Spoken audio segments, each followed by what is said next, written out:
இலங்கை சென்றுள்ள குடியரசு துணைத் தலைவர் சி.பி. ராதாகிருஷ்ணன் அந்நாட்டு அதிபர் அனுரகுமார திசநாயக்க பிரதமர் ஹரிணி அமரசூரியாவை சந்தித்து இருதரப்பு நல்லுறவுகள் குறித்து ஆலோசனை நடத்தினார்.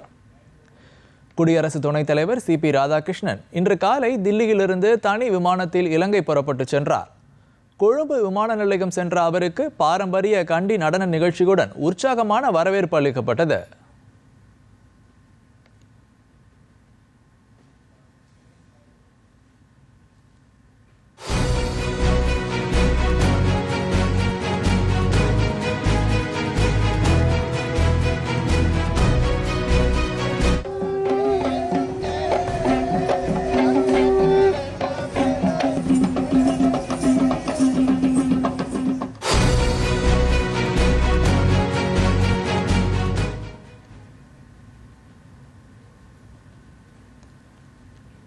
தொடர்ந்து இந்திய குழுவுடன் இலங்கை அதிபர் மாளிகைக்கு சென்ற குடியரசு துணைத் தலைவர் அங்கு அதிபர் அனுரகுமார திசநாயக்காவை சந்தித்து பேசினார்.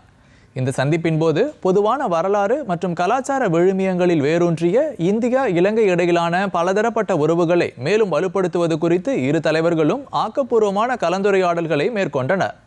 அப்போது அண்டை நாடுகளுக்கே முன்னுரிமை எனும் கொள்கையின் மீதும் இரு நாடுகளுக்கும் பயனளிக்கும் வகையில் நமது ஒத்துழைப்பை மேலும் வலுப்படுத்துவதன் மீதும் இந்தியா கொண்டுள்ள உறுதிப்பாட்டை குடியரசு துணைத் தலைவர் சி.பி. ராதாகிருஷ்ணன் மீண்டும் வலியுறுத்தினார்.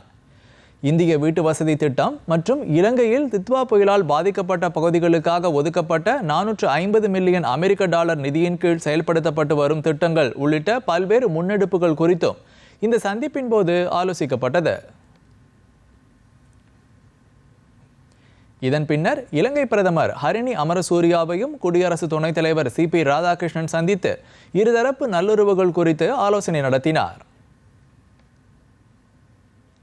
தொடர்ந்து இந்திய குடியரசு துணைத் தலைவர் சி.பி. ராதாகிருஷ்ணனை அந்நாட்டின் எதிர்க்கட்சித் தலைவர் சஜித் பிரேமதாசா இன்று நேரில் சந்தித்து பேசினார். இந்த சந்திப்பின் போது இரு நாடுகளுக்கும் இடையிலான இருதரப்பு உறவுகளை மேலும் வலுப்படுத்துவது குறித்தும் வர்த்தகம் மற்றும் பொருளாதார ஒத்துழைப்பை விரிவுபடுத்துவது குறித்தும் இரு தலைவர்களும் விரிவாக ஆலோசனை நடத்தினர்.